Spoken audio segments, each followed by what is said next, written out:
Episode 1, Good and Bad Surprises. Hello, Heavenly Lion Convenience. Alex Ambrose answered the store phone. I need a box of condoms and 2 packs of tissues delivered to room 1302 of the Sheraton South River Hotel. Hurry! The caller hung up. Alex shook his head. People never seemed to be prepared. He packed the required items, put on a raincoat, and rode his electric bike toward the Sheraton Hotel on the southern side of the river. It was 9 o'clock in the evening and raining heavily, and his pants and shoes were soon wet and filthy. Luckily, the merchandise was still dry, but he didn't dare delay any longer, so he hurried toward the hotel. When he arrived at room 1302, he knocked on the door and it was opened quickly. Hello, here's your... Alex was stunned into silence. The woman in front of him was none other than his girlfriend, Kathy.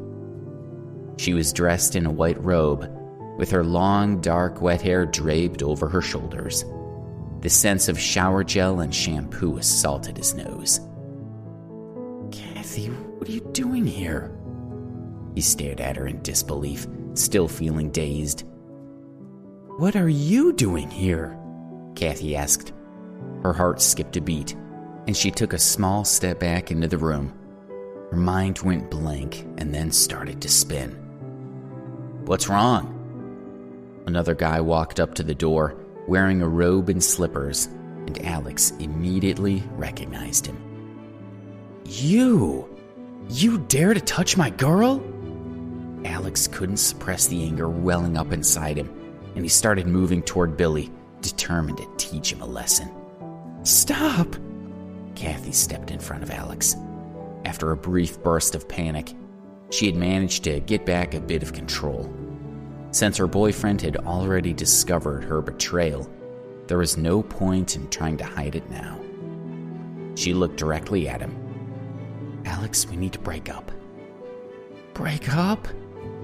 Alex was stunned. He stared at Kathy with wide eyes. Kathy, we've been together for more than a year. Are you going to break up with me now? Yes, we need to go our separate ways. She kept steady eye contact with him and spoke with a strong sense of resentment. Are you surprised? You have no money, Alex. You can only barely afford the cheapest essentials. We never have anything nice. As long as I'm with you, people will always be laughing at me. And that just isn't the life I want. I'm too good to be living in poverty like this. I was too naive when I was in my freshman year, and I let myself get tricked into being with a loser like you. She hugged Billy's arm and said to Alex, Billy is my boyfriend now. From now on, I want nothing to do with you. Don't bother me again. Well, seems like you're just her good-for-nothing ex now. Billy looked at Alex with a provocative smirk. Alex, standing there in a raincoat with mud stains on his pants and shoes, felt like Kathy was right. He was a complete loser. Billy took the plastic bag from his hand and took out the box of condoms. He waved it at Alex and laughed as he said, I'm staying in a nice hotel, having my girlfriend's ex bring me condoms, and you're single. Sure was good of you to help me out. Why are you still here? Kathy scolded Alex. Nah, it's good that he didn't piss off. Maybe you want to see me beat him down, huh, Kathy? Gotta give a lady what she wants, Billy sneered. Alex felt utterly defeated. He slowly turned around and walked out of the room. Bro, you're not even taking the money? Nice. I get a girlfriend and a gift. Billy felt great watching Alex slumped, dejected posture as he closed the door behind him. When Alex left the hotel, it was raining even harder than before. He took off his raincoat, allowing the cool rain to drench his entire body and help clear his head. Kathy had discarded him because she believed he had no money. Losing such a materialistic woman should be something to rejoice over. So why should he be sad? Bzz, bzz. His phone vibrated in his pocket. Alex took it out and glanced at it. But when he saw the number, he stopped walking. His entire body was shaking as he read the text. After a review, the Ambrose family has decided that their son Alexander has met the conditions required for entitlement to his inheritance. From today onward, control of his property will be returned to him. The bean-sized raindrops plopped onto the screen, causing the text message to gradually become blurry. Alex's mind began to spin. Not for this message, Alex would have almost forgotten his identity as a super rich kid. Over the last 7 years, his family had been assessing him, withholding his fortune until they were satisfied he met their draconian conditions. And now, finally, it was over. Everything that rightfully belonged to him was finally his to claim. Alex woke up early the next morning and drove to the city. In a great mood, he got out of his car and went straight to the Metro Skybank, right in the heart of the wealthiest part of the central business district of New York. Various luxury cars were parked around the bank. The people walking in and out of the surrounding plaza were all rich. It was obvious from their clothing and demeanor. Alex strode to the door of the bank and pushed it open. Ouch! The main door could be opened both inward and outward, and Alex had been a bit careless when he pushed it open from the outside. As a result, the door had bumped into a long-haired young woman who had been heading out of the building.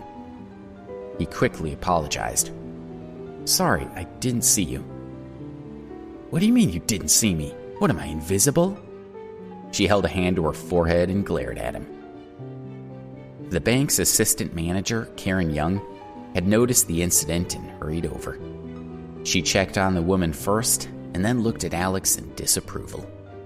When her gaze swept over him, a trace of suspicion appeared on her face. Metro Skybank was different from most banks, as the clientele were almost exclusively high-end business people. Karen knew the young woman was there with her father, but she didn't know why Alex was there. Judging from his appearance and age, he wasn't their usual type of customer. "Sir, can I be of assistance?" she asked with a polite but forced smile. Alex simply said, "I'm here to withdraw money." "Withdraw money?" the sullen woman asked, sneering at him. "Do you have a card?" Karen asked, continuing to smile politely. Getting a Metro Sky Bank card was not easy. $1 million of savings was the minimum requirement to qualify. Karen felt certain that the man in front of her couldn't have much experience with the bank and wouldn't know their rules. Perhaps he had thought that other banks' cards could also be used here. "No," Alex replied, shaking his head. The woman he had accidentally hit with the door couldn't help but giggle when she heard his honest reply. He wasn't worth any more of her attention. "Let's go." Her father had walked up, still arranging the documents he was carrying. "My dad and I are leaving." The woman shook Karen's hand and then looked over at Alex. "Miss Young, having someone like this around could damage your bank's image and upset your customers. I hope this will not happen again." With that, she took her father's arm and opened the door. "Take care, Mr. Scott." Karen followed them out a few steps, watching as they got into a car and left. Turning around, she headed back inside, having made up her mind to encourage Alex to leave as soon as possible. There was no one standing where Alex had been. "Oh, where's he gone?" she wondered. Was it possible that the kid had been embarrassed and had quietly slipped away? She felt relieved at the thought. Then, just as she was about to go back to work, she caught a glimpse of someone out of the corner of her eye. "There's the brat. No wonder I didn't see him at first," she thought. He had already reached the entrance to the VIP lounge, and a pillar had blocked her view of him. The VIP room was only for high-status customers who were worth at least $30 million, and this young man had admitted that he didn't even have a card. If she let him get through, she would be in trouble with her boss. "Stop! Don't move!" Karen yelled, feeling desperate. The other customers all looked around at her, obviously annoyed by her shouting. She could only smile apologetically as she walked quickly toward Alex. But he had already walked through the lounge, opened the door to the VIP room, and stepped inside.